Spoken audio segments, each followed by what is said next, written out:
Assalamualaikum warahmatullahi wabarakatuh. Bismillahirrahmanirrahim. Alhamdulillahilladzi arsala rasulahu bil huda wa dinil haq liyudhhirahu ala dini kulli. Allahumma fasalli wa salim wa barik ala hadan nabiyil karim wa ala alihi wa ashabihi wa man tabi'ahum bi ihsanin ila yaumiddin. Amma ba'du. Amma ba'du, qalu subhanaka la ilma lana illa ma'alamtana innaka antal alimul hakim. La haula wa la quwata illa billahil aliyil azim. Hadirin wal hadirat, muslimin wal muslimat rahimakumullah. Segenap para pecinta dakwah Islamiyah dimanapun kalian berada, yang sama insya Allah dimuliakan oleh Allah Subhanahu wa ta'ala.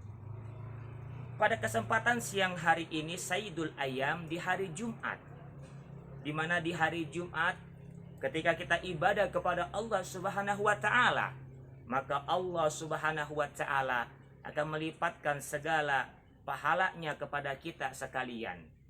Oleh karena itu, jumpa kembali dengan saya Jaka Petir Riki Fauzi Al-Fatiri, yang mana sama insya Allah kita akan membahas salah satu hadis Rasulullah sallallahu alaihi wasallam.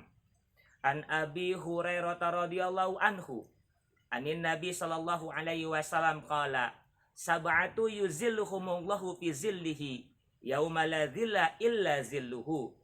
Al-Imamul Adil wa sabun nasya'i ibadatillah wa rajulun qalbuhu mu'allakun fil masajid wa rajulani tahaba fillah ijtama'a alaih wa tafaraqa alaih wa rajulun da'asu imra'atun dhatu mangsibin wa jamalin faqala inni akhafullah wa rajulun tasaddaqa bisadaqatin fa akhfaha hatta la ta'lama simaluhu ma tunfiqu yaminuhu wa rajulun zakarallaha khalian fafadat ainahu. Rawahu Bukhari wa Muslim. Hadirin kaum muslimin wal muslimat rahimakumullah, segenap para pecinta dakwah Islamiyah dimanapun kalian berada, yang sama insya Allah dimuliakan oleh Allah Subhanahu wa ta'ala. Dari Abu Hurairah radhiyallahu anhu, Nabi Shallallahu alaihi wasallam bersabda, pada kesempatan siang hari ini ada 7 golongan, namun insya Allah saya akan membahas 3 golongan saja, yang mana 4 golongan lainnya nanti di episode yang selanjutnya. Sebelum saya membahas 3 golongan yang akan mendapatkan naungan di sisi Allah Subhanahu wa ta'ala, kita sama-sama akan menjelaskan tentang Abu Hurairah. Siapakah Abu Hurairah?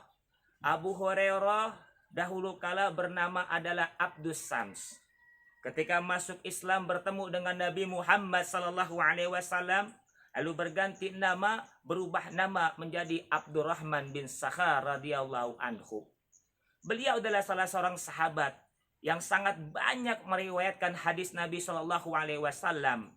Bahkan kurang lebih 5.300-an hadis yang diriwayatkan oleh daripada Abu Hurairah radhiyallahu anhu.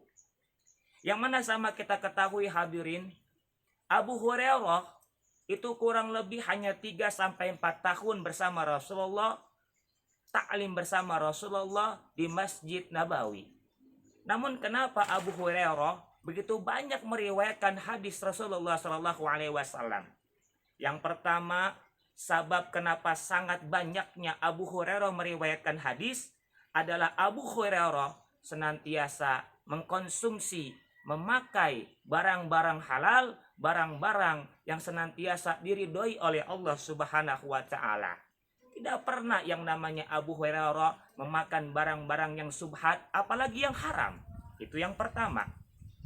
Lalu yang kedua, Abu Hurairah ketika ta'lim bersama Rasul, ketika duduk bersama Rasul di Masjid Nabawi, Abu Hurairah senantiasa duduk yang paling terdepan bersama Rasulullah. Masya Allah.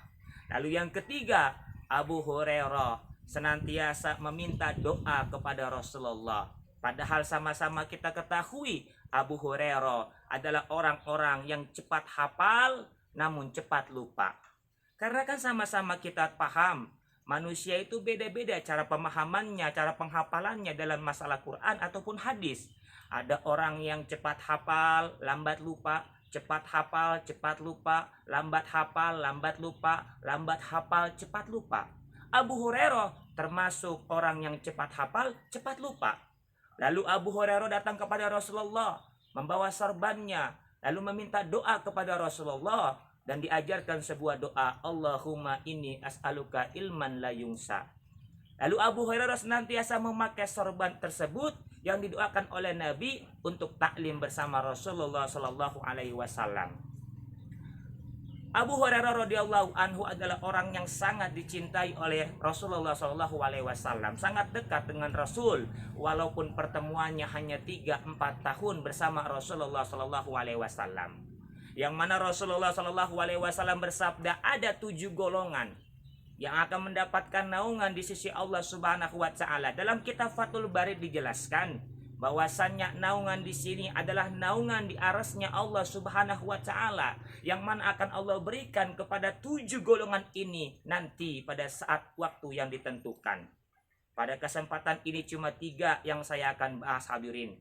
Yang pertama, hadirin kaum muslimin rahimakumullah, yang akan mendapatkan naungan di arasnya Allah Subhanahu Wa Taala adalah al-imamul adil, pemimpin yang adil. Pemimpin yang adil adalah pemimpin yang amanah. Pemimpin yang adil adalah pemimpin yang pandai menempatkan dirinya pada tempatnya. Ketika sebagai seorang pemimpin negarawan, bagaimana menjadi pemimpin negarawan yang baik, jadi presiden yang baik, jadi menteri yang baik, jadi gubernur yang baik, jadi bupati, wali kota, camat, lurah, RW, RT baik, bahkan menjadi suami pemimpin bagi istri dan anak-anaknya, menjadi suami yang baik. Ar-rijalu qawwamuna 'ala nisa, laki-laki adalah pemimpin atas wanita, jadi pemimpin yang baik. Oleh karena itu pemimpin yang baik, pemimpin yang adil, al-imamul adil adalah nomor 1 yang ditempatkan oleh Rasulullah, yang akan mendapatkan naungan di arasnya Allah Subhanahu Wa Taala. Hadirin kaum muslimin rahimakumullah. Lalu yang kedua yang akan mendapatkan naungan di arasnya Allah Subhanahu Wa Taala adalah siapa? Wasabun nasa'a bi ibadatillah. Seorang pemuda yang gemar beribadah. Seorang pemuda yang rajin beribadah kepada Allah Subhanahu Wa Taala. Kenapa demikian? Karena yang sama kita ketahui, jiwa muda, jiwa yang ababil, jiwa muda, jiwa yang tidak stabil, jiwa muda, jiwa yang senantiasa meronta-ronta. Oleh karena itu seorang pemuda yang pandai mensiasati nafsunya untuk ibadah kepada Allah Subhanahu Wa Taala, inilah pemuda yang ditempatkan oleh Rasulullah di tempat yang kedua yang akan mendapatkan naungan di arasnya Allah Subhanahu Wa Taala. Masya Allah. Lalu yang ketiga hadirin, yang akan mendapatkan naungan di sisi Allah Subhanahu Wa Taala adalah siapa yang terakhir? Yaitu warajulun qalbuhu mu'allakun fil masajid, seseorang yang hatinya terpaut dengan masjid. Artinya apa? Seseorang yang gemar datang ke masjid, seseorang yang senantiasa gemar ibadah di masjid, duduk iktikaf di masjid, membaca Quran, zikir, tasbih, tahmid, tahlil, dan senantiasa mengagungkan nama Allah Subhanahu Wa Taala di masjid, maka seseorang ini akan mendapatkan naungan di arasnya Allah Subhanahu Wa Taala. Oleh karena itu hadirin, marilah sama-sama, mungkin di antara kita ada yang menjadi pemimpin, jadilah pemimpin yang adil.